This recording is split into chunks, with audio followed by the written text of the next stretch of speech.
It's next big game week here on GameSpot, and we're taking a class-by-class look at Evolve. So, you want to know what it takes to play the Assault?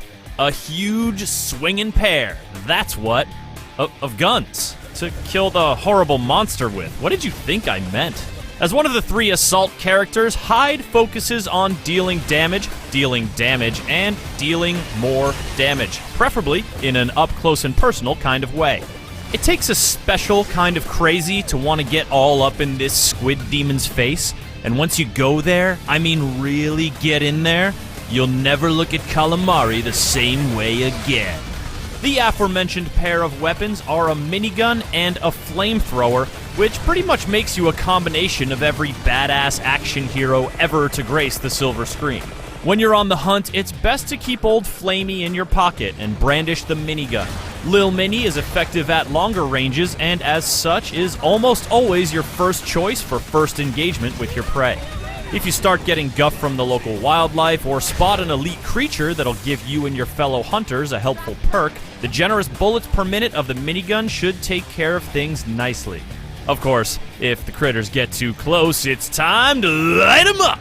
Hyde's flamethrower deals a heap ton of damage when your prey is in close proximity, which isn't terribly risky when you're dealing with the local fauna. When you take on the big beastie, however, things can get dicey. It seems like the very peak of madness to even stand your ground against the monster, so why would you want to cozy up to a gargantuan creature trying to kill you? Because you can light it on fire. Science tells us that most animals retreat from fire, but can you really count on the sinister human mind behind the monster to flee? Speaking as a former kraken who has been set on fire during a match, I can confidently tell you that it is deeply unsettling, not to mention seriously damaging. The flamethrower doesn't just give you an edge in the health bar versus health bar damage game, it gives you an edge in the man versus monster mental game. And that's two good reasons why you are going to spend a lot of time as public enemy number 1 on the monster's list. Fortunately, you've got a personal shield to help you withstand the monster's direct aggression. It renders you temporarily invulnerable, so when you pop it, don't just sit back.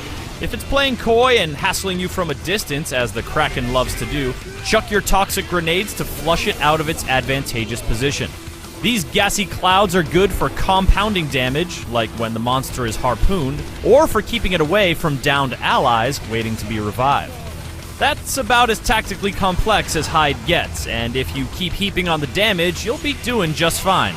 Still, this particular Assault character has a unique opportunity to mess with the monster's mind, to get inside its head. Charge in like a crazy, flame-spewing, death-dealing maniac, and make that Kraken question who the real monster is.